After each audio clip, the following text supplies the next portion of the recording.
नमस्कार। अरुणाचल समाचार में आपका स्वागत है। मैं हूं मनोज कुमार शर्मा। आइए बुलेटिन में सबसे पहले देखते हैं मुख्य समाचार।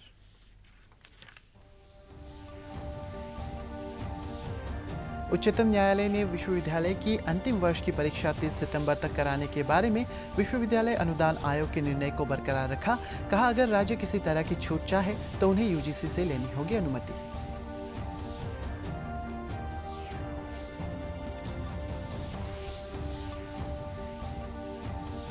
देश में कोविड से स्वस्थ होने वालों की दर 76.24%।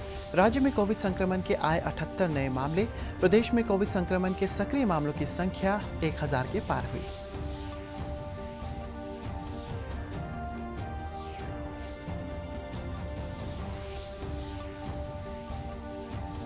राष्ट्रीय कृषि एवं ग्रामीण विकास बैंक नबार्ड गैर सरकारी संस्थानों के साथ मिलकर राज्य के दूर दराज के इलाकों में कौशल विकास के जरिए आत्मनिर्भर बनने के दे रहा है प्रशिक्षण। चांगलांग में ग्रामीण महिलाओं को बेकरी उत्पाद बनाने के लिए मिली ट्रेनिंग।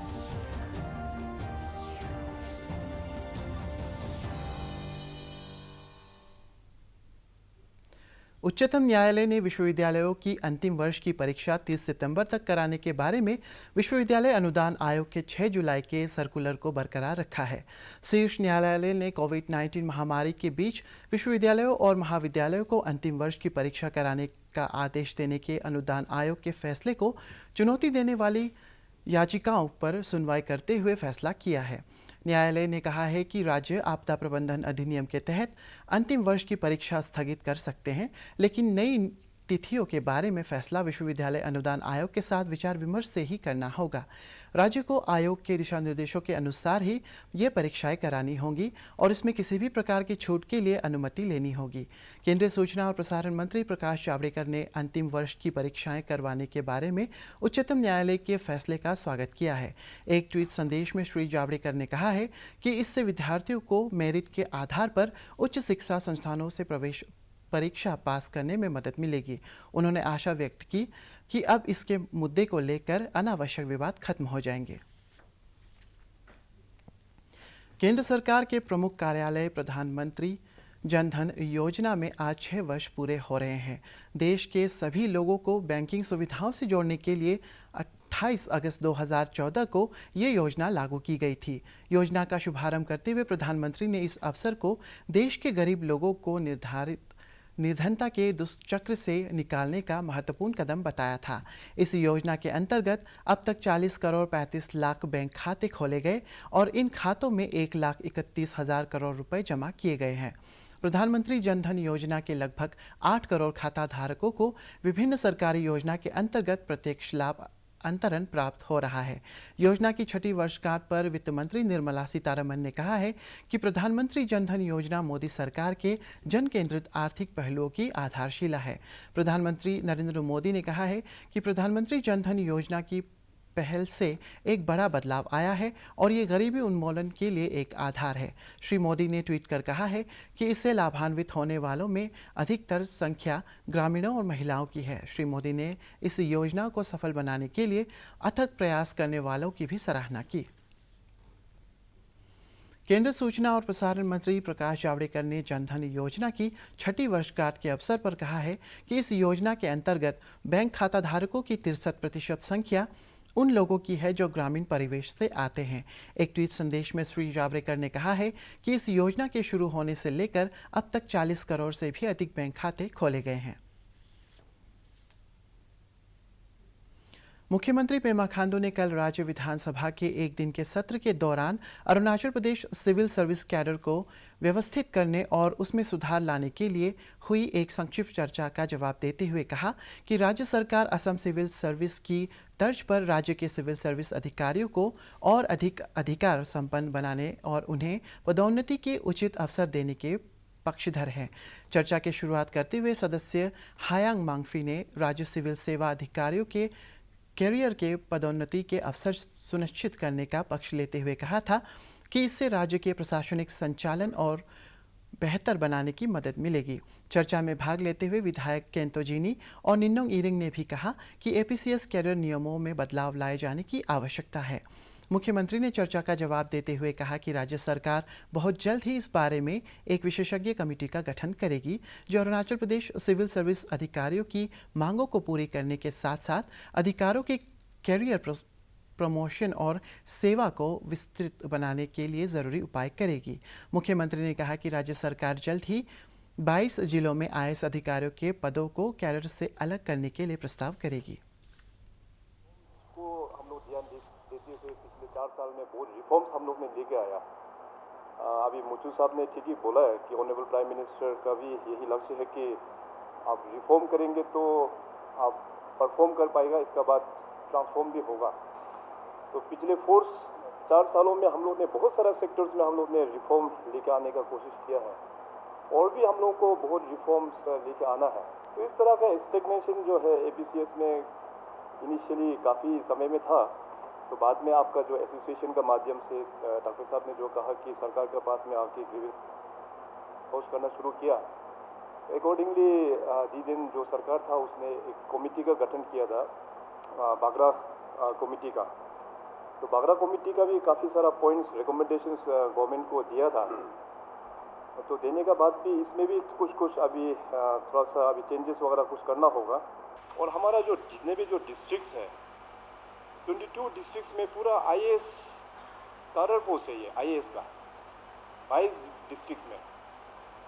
तो इस तरह का अभी रिफॉर्म्स हम लोगों को लेके आना है। अभी देश में कोविड से स्वस्थ होने वालों की दर 76.24% हो गई है। कोविड के मरीजों की तुलना में इस संक्रमण से देश में लगभग 3.5 गुना लोग ठीक हो चुके हैं। अब तक किए गए एहतियाती उपायों के कारण 25 लाख से अधिक लोग इस संक्रमण से स्वस्थ हो चुके हैं। पिछले 24 घंटों में 56,000 से अधिक मरीज स्वस्थ हो गए हैं। तमिलनाडु, बिहार, हरियाणा और गुजरात में ठीक होने वालों की दर 80% से अधिक है। केंद्र सरकार ने राज्यों और केंद्र शासित प्रदेशों से कोविड मृत्यु दर 1% से भी नीचे लाने के लिए प्रभावी कदम उठाने को कहा है। कैबिनेट सचिव ने अधिकतम संक्रमण वाले 9 राज्यों और केंद्र शासित प्रदेशों जम्मू कश्मीर में कोविड स्थिति की समीक्षा की। पिछले 2 सप्ताह में देश में इस महामारी से हुई कुल मौतों में 89% इन राज्यों और केंद्र शासित प्रदेशों से हैं। राज्यों से कोविड उपचार के लिए अस्पताल में बिस्तरों और एम्बुलेंस की उपलब्धता की जानकारी सार्वजनिक करने और साप्ताहिक आधार पर मृत्युदर की समीक्षा करने का निर्देश दिया गया। राज्य में गुरुवार को कोविड संक्रमण के 78 और नए मामले दर्ज किए गए हैं, जबकि इस दौरान कोविड के 58 मरीज स्वस्थ हो गए हैं। राज्य के स्वास्थ्य सेवा निदेशालय के अनुसार 78 में से केवल 3 मामले सिम्टोमेटिक पाए गए हैं।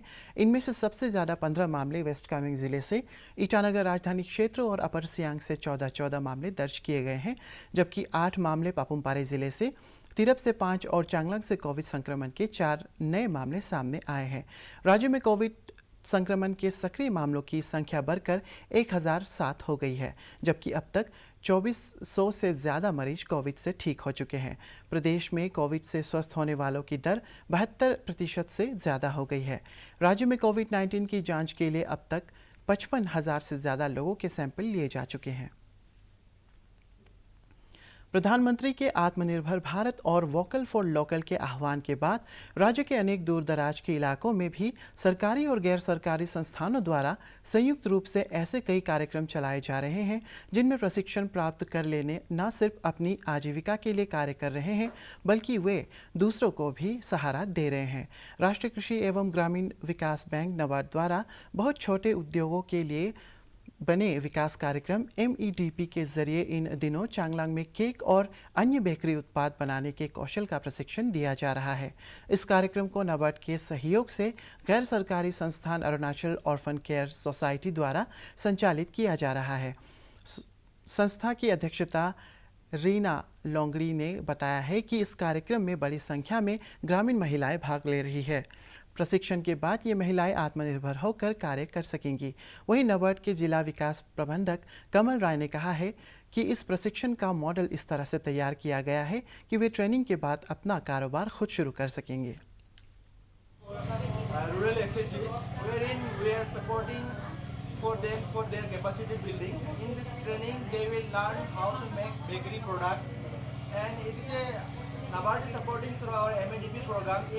rural areas without going outside as it is. can train in their own area so that they don't have to go outside. Secondly, in NABARD, we are supporting them for marketing linkage also. For example, we are supporting for rural marts. They can sell their product in rural marts, and upcoming rural marts if they are in nearby area, they can sell their products. प्रधानमंत्री नरेंद्र मोदी ने रक्षा विनिर्माण में देश को आत्मनिर्भर बनाने पर बल दिया है।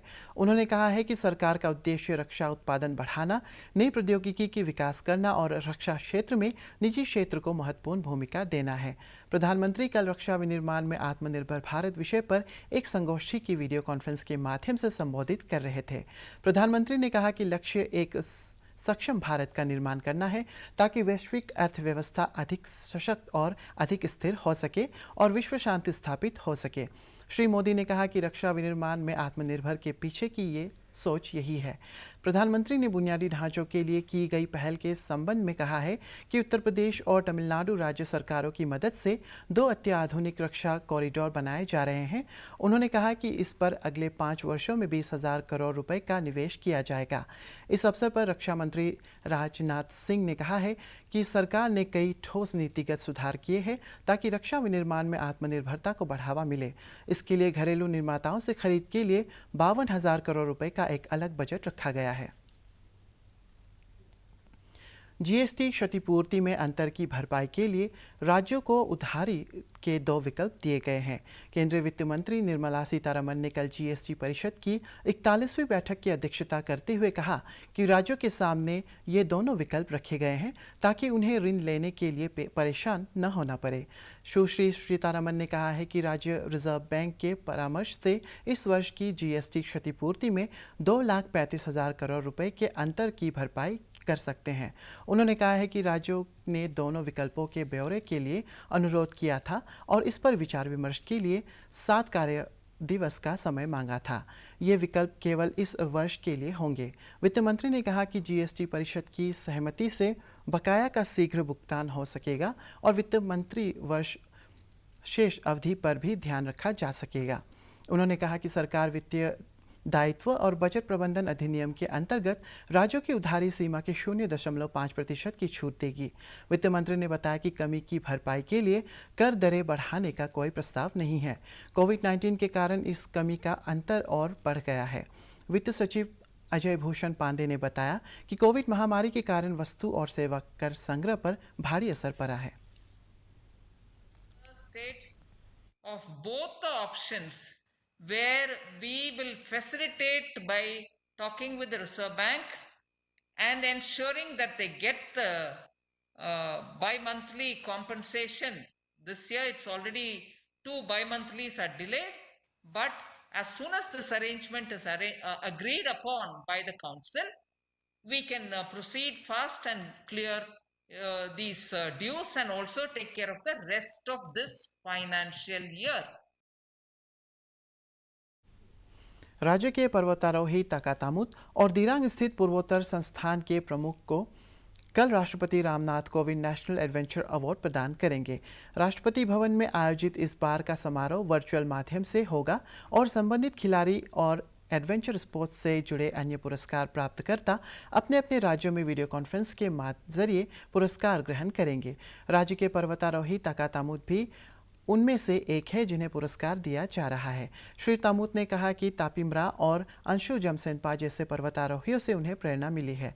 सिविल इंजीनियरिंग में बीटेक की श्री तामुत ने पर्वतारोहण की शुरुआत 2015 में की थी और उन्होंने संकट के समय कई खोज अभियान में भी मदद की। तका तामुत उस 15 सदस्यीय खोज टीम में थे जिन्होंने 2019 में सियांग जिले में AN-32 विमान दुर्घटना स्थल से 13 वायुसेना योद्धाओं के शवों को वापस लाने के 18 दिनों के बचाव दल का संचालन भी किया था। असम मंत्रिमंडल ने राज्य के मंगलदोई क्षेत्र में कौशल विश्वविद्यालय स्थापित करने के लिए असम कौशल विकास विश्वविद्यालय विधेयक को स्वीकृति दे दी है। इस विश्वविद्यालय की स्थापना पर 900 करोड़ रुपए की लागत आएगी। मुख्यमंत्री सर्बानंद सोनोवाल की अध्यक्षता में गुवाहाटी में हुई मंत्रिमंडल की बैठक में राज्य सरकार की तीसरी और चौथी श्रेणी के नागरिकों के लिए अधिकतम आयु सीमा में 2 वर्ष की बढ़ोतरी की गई है। इससे बेरोजगार युवा 40 वर्ष की आयु तक सरकारी नौकरी के लिए आवेदन कर सकेंगे।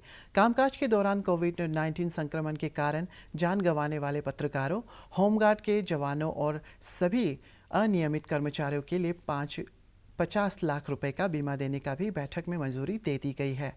2 लाख रुपए से कम वार्षिक आय वाले प्रत्येक परिवार को 830 रुपए प्रति माह की आर्थिक सहायता देने की अरुणोदया योजना को भी बैठक की स्वीकृति दे दी गई है।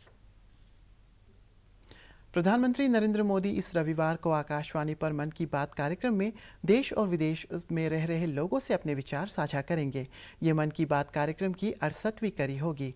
एक ट्वीट में श्री मोदी ने लोगों से इस कार्यक्रम के लिए अपने विचार साझा करने की अपील की है। उन्होंने कहा है कि लोग अपने विचार नमो ऐप या माईगोव ओपन फोरम पर अपने सुझाव दे सकते हैं।